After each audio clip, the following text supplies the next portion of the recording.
రాజకీయ నాయకులు, బీజేపీ నాయకులు బేటీ బచావో బేటీ పడావో ఈ నినాదం అనేది ఓన్లీ వాళ్ళ ప్రచారం కోసమే తప్ప మహిళలను రక్షించాలని కానీ మహిళలను గౌరవం ఇవ్వాలని కానీ వాళ్ళు చేస్తున్న ప్రయత్నం ఏది కూడా కాదు.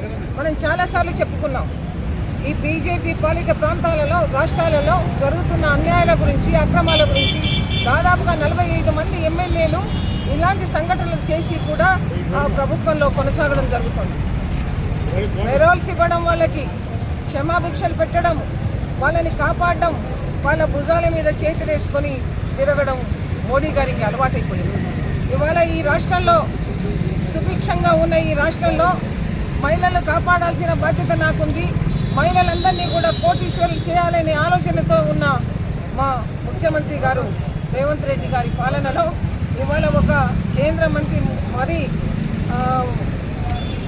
ఆయన మంత్రిగా ఉండి ఆయన కొడుకు చేస్తున్న అరాచకాలను చూస్తుంటే ఈయనను వెంటనే బర్తరఫ్ చేయాల్సిన అవసరం ఉంది. అలాగే కొడుకు కూడా ఒక మాట చెప్తున్నాడు, 40-50 వేల రూపాయలు ఆమెకు ఇవ్వడం జరిగిందని. ఎందుకు ఇచ్చావయ్యా నువ్వు అని అడుగుతున్నాం మేము. నువ్వేం అన్యాయం చేయలేదు, నువ్వేం చేయలేదు, మరి ఆమెకు ఎందుకు ఇవ్వడం జరిగింది అని అడుగుతున్నాం.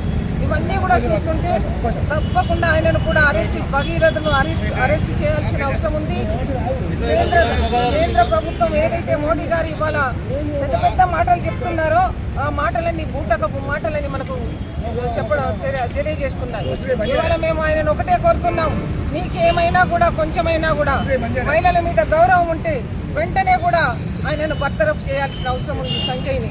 అలాగే ఆయన కొడుకును అరెస్ట్ చేయాల్సిన అవసరం ఉందని మిమ్మల్ని అందరినీ కోరుతూ, ఇవాళ ఈ రాష్ట్రంలో ఏ జరిగినా, మహిళ పైన ఏది జరిగినా కూడా ఒక్క అడుగు కూడా వెనకకేయకుండా ప్రతి ఒక్కరిని కూడా కాపాడాల్సిన బాధ్యత కాంగ్రెస్ పార్టీ పైన ఉంది, మహిళల పైన ఉంది అని తెలియజేస్తూ సెలవు.